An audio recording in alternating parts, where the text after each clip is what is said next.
Welcome to Ace Creative Connect. Ace Creative Connect is a creative and tech podcast designed and created to drive relevant conversation in the creative and tech ecosystem. In this session of Ace Creative Connect, we are having an amazing storyteller, animator, not just an animator, a visual designer and a visionary. She is the CEO of Relio Studio, and not just the CEO, she's the founder. I call her a woman of many colors.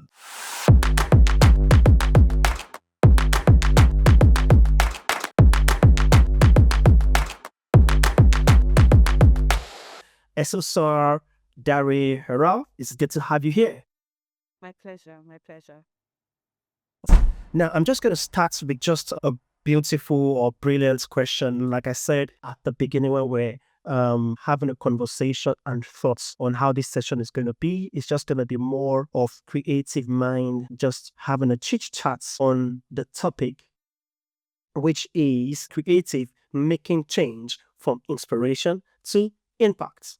All right, Esosa, can you tell us a little bit about your journey? What led you into a world of animation, design, and storytelling? Sure. So my journey into animation and storytelling is heavily built on curiosity. A undergraduate academic experience had nothing to do with animation at all. In fact, I was training to become a doctor, and I studied biochemistry in university. Really? Yes, yes, I did. And after studying biochemistry, of course, I enjoyed it because of, as you said, the woman of many colors. I really enjoyed it. But I think that in terms of actual passion, I was very passionate about, at the time, drawing, because I used to do pottery drawings a lot. And so I decided to take some time off and just explore that skill a lot more, because I really felt something was there. In fact, I had a tough time deciding between studying biochemistry and architecture, just because architecture had a lot more drawings entailed in it. And so after I decided to go the biochemistry route and I finished, we had this course that we did in our final year, which was an interesting timing considering we're already rounding up. But this course, basically, it's called EDS, so it gives you an opportunity to learn entrepreneurial skills. And there were so many options to pick from, but they also had a class for arts. I decided to do that just because at least I could connect a bit with that creative side, even though I was studying a very intense, a bit abstract course. And so I did that for just one semester. And when we were done, I realized that it gave me so much energy and it was a lot more effortless than what I was studying. So I decided to just take some time and explore drawing. And so I came out of the university and I started doing portrait drawings, and they were really good, in my opinion. And so after I did that for a while, curiosity made me ask, oh, how do we convert these drawings? How do we make them move? How do I infuse tech into what I already do? And so that led me to digital art as well. I played there for a bit, and then curiosity of how to make it move took me to YouTube. I did a lot of learning on 2D animation, which is where I started from. And after doing that for a bit of time, I started doing it professionally as well. And it was doing really well. I was enjoying the process. I was thankfully getting a few clients as well. And there's just this thing when you're starting something off really early, just getting that monetization gives a bit of confidence to the skill set. So that's what monetization did for me. So getting clients, having them actually pay me to do the work was very fulfilling and gave me a sense of confidence to keep going. And then from there, I went into became curious again about 3D animation. And then I decided, I could take some time off because I had done pretty well with 2D animation. Take some time off, go back to an educational setting, because one thing I also noticed was, as much as I was doing well in 2D, what really stood out was having a community of people who introduced me to various circles that introduced me to clients. So I knew that that connection would do me a lot of good. And I really wanted to explore learning outside of the typical YouTube setting. So I saved up and then I went for my master's in the UK, the 3D animation. And after doing that, of course, 3D animation comes with its own technicalities and a lot of advantages. And so, yeah, that has been my journey thus far in animation into building radio studios, which of course is the reason why we're here today. All right, Adamis, that's beautiful. If there's anything I could pick from your little brief introduction, is that number one, you have the natural skill sets. Number two, you did what we call personal development. And number three, you had a community. And the beauty about all this is that Ace Creative Podcast is powered by a creative and tech community called Ace Creative Community. For those that are just joining in this session from YouTube, the link of the community will be in the description of the podcast, and the link of how to join the community is going to be put there. For those that are also joining from YouTube, don't forget to like, subscribe, and also share this video so that other creative and tech professionals can benefit from this amazing, insightful session. Now, back to our question. So it's a beautiful journey for you. It's a really, really beautiful journey. I want to ask something else because we're not going into the crux of the matter. We're now taking a deep dive to where we're going to, which is the place of impact, creatives that make change from inspiration to impact. Was there any defining moment in your life where you realized that creativity can be used for impact rather than just marketing and entertainment? Very, very lovely question. So for my journey and considering kind of person I am, I'm very impact driven with any project I undertake. I really love to know what my why is. And that's because I like to do a lot of different things. So knowing my why keeps me grounded and focused. So with impact specifically, there are two sides to it. I'm very big on learning. I enjoy teaching. I enjoy simplifying complex topics. And that has really influenced my journey through the animation space. Because, I mean, when I was in the 2D space as well, it was literally a company reaches out that has a complex topic that they want to communicate to the audience. My job is to break that down as simply as possible and then use animation as a means of conveying that message. So there has always been that, in my opinion, level of impact where you are helping communicate a very viable cause, because the companies I work with specifically, I always vet. And so for me, in terms of learning, which again is still impact, it started really early on, and I've sat down to really analyze my journey up until this point. And prior to now, it has been very driven by, when I was in school, I used to do a lot of acronyms. So when my classmates were struggling, or sometimes myself was struggling to learn a new concept, I would either turn it to songs, or sometimes I would use acronyms because acronyms just work. And there was an acronym I remember I made in my final year of my secondary school, SS3. And what that did was, I didn't even know that a lot of people had picked it up because it was a very long list that we were supposed to learn at the time. And it was just difficult. So I made an acronym out of it. And it was so interesting that I taught a few of my friends. And I think like a few days to the exam, somebody came to me. I was like, oh, there's this new acronym that helps simplify like this topic in case you haven't heard. And then she told me what I had been teaching her that. And it was very fulfilling at the time, and songs as well has done a lot for me in the learning process. So I think looking back at how I've come up with a lot of, that was just one experience. But even after that, I've come up with a lot of creative ways to simplify topics. So going down this line of impact for me was a no-brainer because there was just a level of fulfillment that came with not just being able to teach myself, but also being able to teach others. So even with what I do now with Radio Studios, it's still around being able to simplify complex topics and to teach. So yeah, it has been a pretty long time coming, just kept building up until this point. Amazing. Thank you so much for that insightful conversation. Now, I'm definitely going to go to something that is very crucial and very important.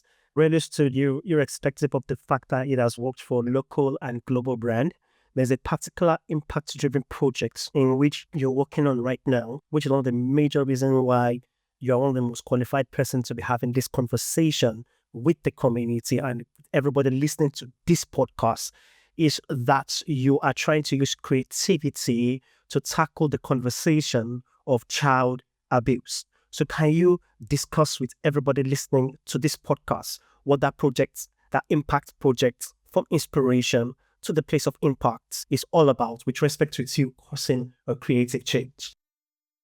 Okay, my pleasure, of course. So under Relio Studios, we are working on a project under the IP name Breaktunes. I would tell you what Breaktunes is about, and then I'll tell you about the journey to Breaktunes. Breaktunes is an animated miniseries that is designed to educate children on, as you rightly said, child sexual abuse, just to create that level of awareness in a very comfortable environment where children can learn without being traumatized or made uncomfortable, because it is a very heavy topic. What inspired this was, as soon as I finished my master's degree in 3D animation, of course, I initially went back into the complex to simple problem solving, where I was working with a company, or I was working with a couple of companies to help simplify complex topics and also help with visibility across social media platforms and beyond. And whilst that was interesting, I think I had gotten to that point where I was ready to do something more impactful for myself, which was, of course, this approach. And I sat down. In terms of the inspiration, I did a lot of research. And there were, of course, a lot of topics that, based on my experience as a girl child growing up where I grew up and a lot of the people around me, one of the topics that I knew was, even before I started any research, I already knew was a bit difficult to discuss, was anything sexual around children, because there's just always that concern of how much is too much, how far can we really go before it becomes an uncomfortable conversation. And so I like a good challenge. So of course, this conversation has been a very interesting challenge to tackle, because you never know how little you know about a topic until you try to finish it. It's a very humbling, very, very humbling process. And so when I started off with, I knew that I wanted to do something around starting off with discussing educational content with children. But what determined this direction was the fact that when I started my research, I realized how little conversations have grown in a broader scale. So you'd see content because people have done really good work on child sexual abuse awareness. There are lots of books that have been written. But now, with the digital age and where we are at, a lot of learning is digital and a lot of learning is through video.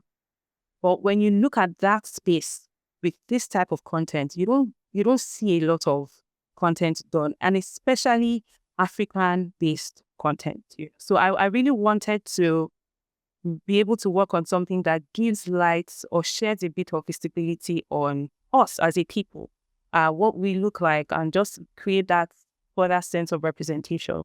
Not seeing anything that was in this niche, it gave me a lot of feel to pursue Breaktunes as a project, and it has grown into a project that is very dear to my heart. Well, that's amazing. That's beautiful. So what we're saying right now, what you're trying to make us understand, because I know that in the African markets, a lot of creative studio, especially 3D animated studios, are working on bringing out the African story into animation, especially in the global space. Some people are already trying to bring out some of our African mythologies. We have one or two studios that are already working on that. I know of one or two studios in Africa that is already working on telling the African story globally using not just 3D animation, but 2D animation. I don't be going into the details of that because I know that there are animators here that are being inspired by what you're saying right now. And they're like, how in the world is she doing this? All right. So this is now my next question.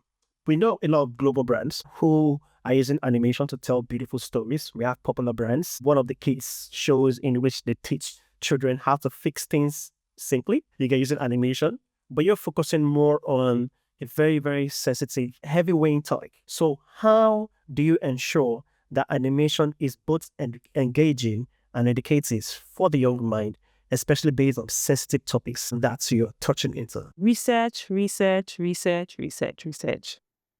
You can't do too much research. And I think one of the pluses studying biochemistry, to be honest, is it taught me research, because there was a whole lot of research work that went into my undergraduate studies that I didn't think at the time would be as useful as it has been. Creating for children, especially trying to maintain that balance, has a ton of research involved, a whole lot of research involved. And so even as an animator, I have done more research than animation in the last 2 years, just to ensure that, this content is clean and it is effective. Because the difference between when you're creating for other purposes and creating for this kind of impact is your success rate is measured by the actual impact, not having children dance or sing. It's how impactful has it been? And so creating that balance of ensuring that it is interesting for children to watch and it's not trivialized, because that's another danger where sexual conversations are trivialized to the point where it doesn't hold water anymore. You're trying to ensure that that doesn't happen. And at the same time, you're trying to ensure that it's not too heavy to the point where every adult they see is a threat, or there's a level of discomfort, interacting with people who have seen them in different situations beforehand or taught them in different situations beforehand. So it's very research heavy. Research in terms of pre-production, research in terms of post-production.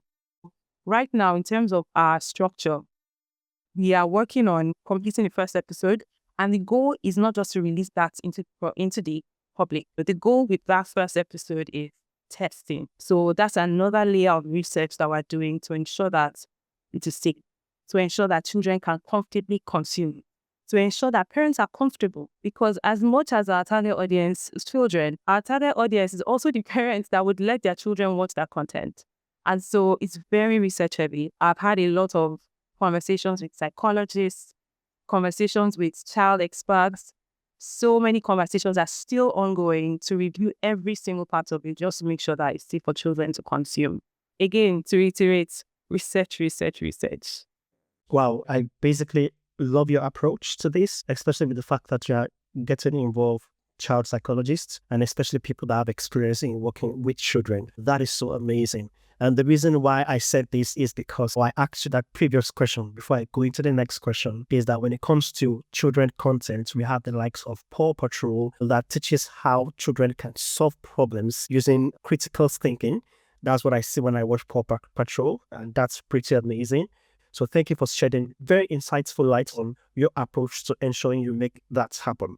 We really appreciate it in the community. Now to my next question. Esosa, can we be a bit technical? Because the community members won't forgive me if I don't go technical with you, especially animators in the community and those watching this call. So can you please walk us through, especially for those that just want to walk your walk, talk your talk, or new in animation, can you just walk us through what your animation pipeline and processes is all about? Just walk us through from inspiration to impact. What are your processes like, especially in this particular project? Okay. So, of course, it starts off with research, even before pre-production. So in terms of our pipeline, it starts off with research before we even work on like the storyline, because all the episodes are song. So work on the songs, work on the script. There's all of that research that goes into it. And then, of course, the next step is our script writing, which I'm, of course, heavily involved in. So for that process, it is me and child experts, variety of child experts that currently feed into that process, again, to be sure that it is safe for children to consume. And then when we're done with our script writing, as much as I'm making it sound like a linear process, anybody that has the experience knows that it's never linear. But for the sake of this conversation, I'll make it sound linear. So after the script writing process, we move into the storyboarding, where we'd have that's the first visual representation of what the animation is going to look like. For that, of course, we have a storyboard artist who draws each of the scenes. So gives us an idea of the camera angle, gives us an idea of what the characters would look like, or rough sketches of the characters based on the idea of is it a boy, is it a girl, is it a father, it's a mother, and all of that. And then we move into the character development, where we design, of course, in each step in between, there's also research. So the character development, where we decided the main characters we wanted to have for break tunes. Of course, research heavy. I'm an animator, but I'm also a character modeler and designer. So that was where my technical skills came in the heaviest, because that's my comfort zone. After that process, we move on to the animatic. The animatic is your first taste of like moving pictures, right? Where you see what the animation would look like. You can get an idea of the timing.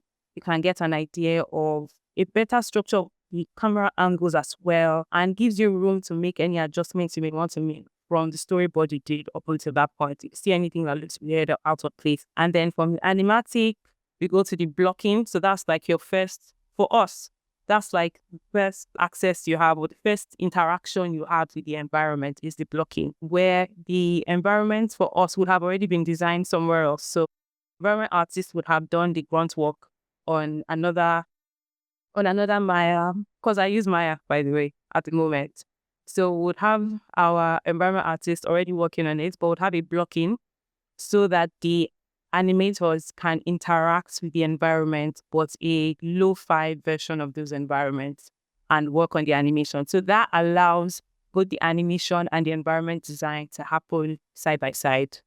And then we move on from there to, of course, migrating the animation or migrating the environment into our animation Maya file, because of course the animation leads the direction of everything else. So we move everything into the animation file and we do the animations. And then from the animation, we move on to lighting, which would have already been happening concurrently. So then lighting, and then rendering. That's basically our current work. But there are a lot of conversations, of course, at the moment, because right now we do a lot of work on Maya, which is a solid software for animation, industry standard, amazing. But in terms of the rates and the time frame for rendering, currently takes days. So conversations are ongoing to move that process into a real-time rendering software. So that's, of course, a work in progress. But right now, this is our workflow. That's beautiful. That's well detailed. And I really appreciate that you're putting those out there. And the reason why is that we have animators that also want to embark on project like you're doing right now at the moment. So they need to know the intricacy of what it takes to be able to achieve such things. And for people like me that love watching animated series online, I'll have an idea of the thought process that it goes into producing such amazing production. For those that are watching this session on YouTube, like I said earlier on, don't forget to like, subscribe, and share this for creative and tech professionals and also enthusiasts to be part of this amazing session. Now, in the world of animation, that we have a lot of softwares where we have Blender, Maya, I think Cinema. What? You know where I'm going to with this question. Cinema 4D and a whole lot of others that begin to come. What softwares are you using at the moment? I'm not saying that what software do you advise people to use, because different strokes with different folks. But at the moment, what software are you using that is working for you? Okay, so currently I use, for my animation itself, I use Maya. And as I mentioned, we're moving to like a real-time rendering platform. So that's Unreal and Unity. Those are the two major platforms that we're looking at. But currently, most of our work is done on Maya. Maya is globally recognized as, an international 3D software for animation. So I work with that. And to be honest, the decision for working with Maya isn't even because industry standard, it's because that was the platform I trained with. It's literally just me working in that comfort zone of, using the same software that I used to learn animation in the first place. And my team is also made up of people who learned under the same setting. So it just happened naturally. If you were asking for the advice of what software to use, that's different from my current answer, of course. So currently we use Maya for our animation. We use Substance Painter for our texturing. That's what we currently use to get the job done. All right, beautiful. Thank you so much. The reason why I'm also bringing this up is so that aspiring animators that want to get started in the industry, so they'll have an idea of which softwares to learn. Now, having said that, I'm going to be going to my next... Sorry to cut you. If that's the case, I would advise, of course, starting off with a Blender, just because Blender has a stronger community of people online to help support you when it gets difficult. And with 3D animation, it will get difficult. I promise you. And so it's nice to have that community, of course. And Blender is also free, which just helps the learning process because you don't have to be paying for any licenses, everything is at your disposal for free. It really doesn't get better than that. If that was like also a consideration, I would say if you're just learning, please start with Blender. They need to be paying me for this. But they have really helped so many people in the animation space that include they deserve their flowers. They deserve their flowers. So please ask me, guys. So Blender, if anybody from Blender is watching this, please, we're going to send you her details for you to pay her. Very, very important. Very All right, that's amazing. That's amazing. You've been so inspiring in this session, and we really, really, really appreciate it. Now, my next question, which is a follow-up from the previous one, that what advice will you give upcoming aspiring animators in the industry? Because you're a woman, and not just a woman, you're in a male-dominated industry, and you're not just doing well, you're doing excellently well. So that's what makes you not just an inspiration, but someone that is breaking the norms. So that's why you're in the best position to advise inspiring animators. So what advice are you going to give inspiring animators that are watching this, or those that are going through difficulties right now in their creative journey as animators? okay. As you were asking that question, a lot of advice was, crowding my head because it's been a very interesting journey. I would say if you have of course, there's ACE community, which is amazing. So I would say if you're part of a community, get accountability, especially if you are learning on your own. It's a lot harder to keep going without creating a structure that helps you learn. And so I would advise, if you know other people that are also trying to learn animation with you, you could set goals for yourself weekly. If you have other things you're doing, just set goals, have a weekly check-in, put something on the line. It could be money, it could be time, it could be something that would be either a reward or, well, reward structures tend to work better. So probably a reward than a punishment, for not meeting up. But firstly, I would really advise get accountability. I'm the type of person, I enjoy learning, as I said earlier. And so what that has done for me is giving me time to really understand my own strengths and weaknesses. And all the times that I have completed courses, I have so many that, I've taken in the past, and not all of them have been successful in terms of completion. But the ones that did get completed had accountability, and it had a community around it. So that always, always helps. Just knowing that if you're frustrated, that your friend that is watching, that is also in the same position as you are, might also be frustrated, or they have gotten a hang of it, which will encourage and motivate you to keep going. So firstly, have a community or some sense of accountability around your learning, because that would help you and keep you going. I think the other thing is, as cliche as it may sound, know your why, because, and I don't say this to ever discourage anybody, but animation is hard. Animation takes a lot of time. Just understanding how the software works can be frustrating on its own. Then technical difficulties that may arise whilst you're learning is another level of barrier. The barrier to entry is low, but the amount of work that it takes to thrive in the animation industry is a lot. So I would say you have to be ready to know your why and be in it for the long haul, because animation is tough. Animation is tough. And that's also why accountability will help you, because animation is tough. So those would be my first two advice I would give you. And I think the third thing I would say is, if depending on what your end goal is, don't be afraid to share your work. There's this level of, I'm a perfectionist, so these are the advice that I would give myself if I were to go back. Don't be afraid to share your work, because the truth about it is, a lot of the people that you may look at their works and be impressed, they all had a starting point. And you will never get there if you don't have more work to do. And sometimes just having a client, that you're working with motivates you to keep going, because that works for me. Clients will not know the work you can do if you don't share the work you are already doing. And you'll be surprised that the quality that you think nobody can work with, some people out there will be ready to work with it. You could start from doing low projects, either for your friends or for loved ones. And then before you know it, could move on to having clients that you're working with. So I always advise, because what motivates me is having clients that are also paying me to keep working. So if you share your work, the chances of achieving that faster is higher. Don't be afraid to share your work. It might not be there yet, but it's a journey. And it's even a lot more inspiring to be able to look back at the things you've done and seeing how far you've come in your learning process. So those are the 3 top advices I'd give anybody starting off. Thank you so much for that insight. It's very lovely. Ironically, or coincidentally, last night I was watching the last Transformers, and then when I was seeing the detailing, all the effects of the Transformer, and especially when they're transforming, and I'm like, oh my god!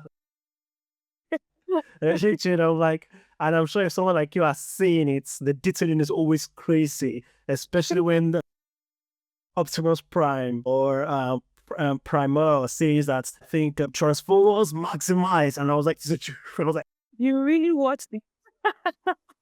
No, I agree with you. Interesting, because I don't know how my family feel watching stuff like that with me. I always go into the nitty-gritty. I'm like, pause. Look at what they did there. Do you know how that must have taken weeks to do, So and I have to do. I know. I know. I know. I can imagine. It's amazing having this session with you. Before my final question, I would like to ask this, which is very important. One of the things that inspired me in your journey, especially with creating this project, is that you're able to raise funds. And I'm going to have this introduction for my question. In tech, we've seen people raise funds, Series A, Series B, and all that, and they've been very successful. And I can see that we're going to do a fund strategy approach. Now, when I did a little research, I saw that worked for you. So this is my question. Many creatives want to work on meaningful projects, but their fear is that it won't be financially sustainable. How do artists, designers, animators make impact while still earning a living? How did you get it done?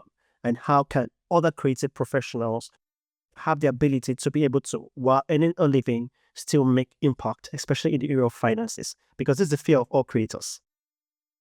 Yes. I mean, of course, I'm still in the process of getting it done. Yeah. I think that is usually a very common fear with, especially doing a project where you don't have like funding beforehand and you are trying to sell it to people to understand the importance of what you're trying to achieve. And I mean, in all honesty, the fundraising is hard. But the thing is, the uniqueness of the animation space makes it a lot more, slightly more sensitive, because people are not buying a product, right? They are not buying an actual service per se. They're buying a product, but it's a digital product that is dependent on the success rate to get returns. It's a very interesting space to work in. So my advice is usually, for me, what I did was I was initially working a 9 to 5, and then I moved from that 9 to 5 to freelancing, and then set up Relly Studios. And in that time, I was able to save up a lot before going into like working on a personal project. And this is just me being as realistic and genuine as possible, because if you just decide, wake up one morning and impact is your goal, and you leave everything to chase impact without a source of income, well, I mean, you might be a bit surprised, or except you have a very strong inkling that's beyond the advice I'm about to give, by all means. But if you are talking from a logical standpoint, I would say freelancing has really helped. And that's having like a steady source of income whilst building something. Of course, the fundraising phase, as I mentioned, is still ongoing. And it's an interesting phase, especially because fundraising is a lot of conversation, meaning that a team is even more necessary to keep the animation going whilst fundraising is happening as well. So that would take me back to build a community of people. If you can team up, it will make your work so much easier, and it will take a lot of pressure off the time it will take you to create. If you would love to get it out at fastest possible time, of course, there's the option of taking out a chunk of time to chase fundraising head on. That's one approach. And another approach is have a steady source of income and build that thing that is of impact and is important to you on the side, whilst also creating visibility on what you're doing, because that visibility will attract attention, which is the path that I've been taking, by the way. And you get to that point where it's something you can focus on fully. But you need to be very realistic about your financial situation, just so that it doesn't become a burden and then you get burnt out faster than you should. So that's like the first advice I would give in terms of reaching out to, because of course you can't thrive in fundraising without being outspoken. Whether it comes naturally to you or not, you need to be able to speak about what you're doing. People need to understand what you're working on. And for me, that's not my typical space to function in. But when something is important to you, when something is of importance to you, you will go out of your way to reach out to people. And so that's a very, very necessary skill with fundraising for animation. You can have like short clips that gives preview to what you're working on. But a lot of people, especially when it's something that is not too commonly seen, they need to see it to understand what you're doing before they can financially back it. If it was a product, you could have like a prototype of it, and that alone would get funding. But for something like animation, you can have a prototype, but people want to still know, how would these songs really impact children in this direction that you're saying it would? To answer that question, you need production to be ongoing. So that's the whole idea of this particular approach. But of course, there are different directions to take with fundraising for animation. But my advice would be as realistic as possible. In fact, plan for the worst case scenario and save up as much as you can if you want to just jump ship and go fully into it, or keep running your freelancing or whatever it is you might be doing at the side. All right, thank you so much for that amazing insights. It's very insightful, because one of the things that is very crucial when it comes to making an impact is usually always what's funding. So I really appreciate that. Also, partnership also, I believe, would help. So thank you so very much. It's good to learn from you to see how you're doing it and how you're making all the relevant impact. That is important, especially as a creative and tech professional. And one of the reasons why we are doing this is that in the world we're living in, there's a lot of wars, calamity, inflation is rising, or there are a lot of issues both globally and locally. And one thing we realize is that as creative and tech professionals, it's not just all about us earning a living, but we need to start working on how to make an impact. And that's why we're bringing this amazing, intelligent woman to come and show us how she's making a change from inspiration to impact. And we have learned a lot from her. Thank you so much for joining this session. And I believe that everybody watching or listening to this podcast and on the community are being impacted in so many ways. Now, this is my final question. In just few words, can you give us a final advice that you want to give creative and tech professional on this topic? Just a brief roundup that asks creative and tech professionals, how can we make impact from inspiration to impact? Or how can we make changes from inspiration to impact? Not just all about chasing money, because the world won't change if we don't use our skills, our creativity, our storytelling to start solving those problems that we identify in not just our community, but also in the global space. So what advice would you give us as creative and tech professionals? Esosa. Okay, I will firstly say you have to be intentional about making impact, because as you said, the world is designed in a rat race structure, right? Anybody that does anything of value has to step out of the norm to be able to do that. So my primary advice would be you have to be as intentional as possible. And another thing I would add is to have a product that stands out in a tech-driven world where every 2 markets there's a new technology that comes up. And there's this FOMO, fear of missing out, where you're trying to keep up with the rat race, trying to keep up with learning new software, but you're not making anything productive, because that process will never end. New tech will keep coming up. So what I typically say to that is you have to ensure that your creativity trumps technology. So spend more time ensuring that the story you're communicating, how you are communicating it, is well crafted, because that is what will help you stand out in a tech-heavy world that we are in. That's typically my advice to you. I thank you so very much for this amazing session. Now I'm going to be asking one ad-libbing question because we've run out of time, and I'm going to be repeating this again. I'm going to be asking a final question, and the reason why I'm asking this question is that anybody watching this podcast would not forgive me if I don't ask this question. As an animator, especially in this AI world, how would you see AI complementing animation?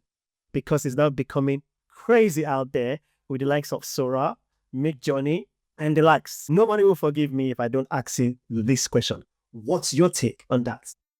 I think I like how you asked the question, because a lot of times that question gets asked is usually in the direction of fear, but this doesn't sound like a fearful question. It sounds more complimentary, which I appreciate. And that's what I was even going to say anyway, is technology will keep advancing. That's the truth.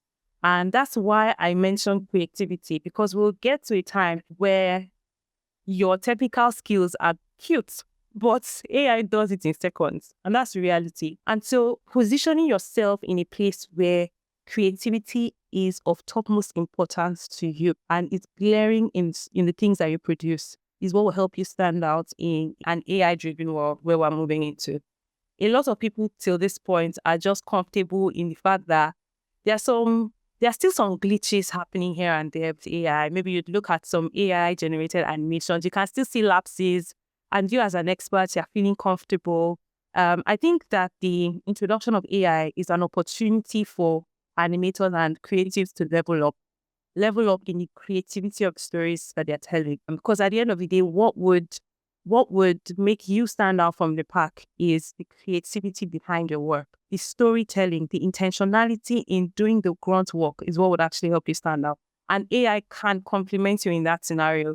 So I think that AI will keep developing. And I think that you can leverage AI to make your work easier, faster, and better if you focus on the creativity and the uniqueness of your story as opposed to just using it software. All right. Thank you so very much, Esosa Dare Herald, for joining us in this session of Ace Creative Connect podcast. Thank you for this insightful, impactful, educational context. We really appreciate you. Looking forward to having you once again to be able to give us more insight, not just on your impact project, but also how you're causing greater impact when it comes to a creative making change from impact to inspiration. For those watching this session, once again, like I said, don't forget to like, subscribe, and share Ace Creative Podcast to your various community.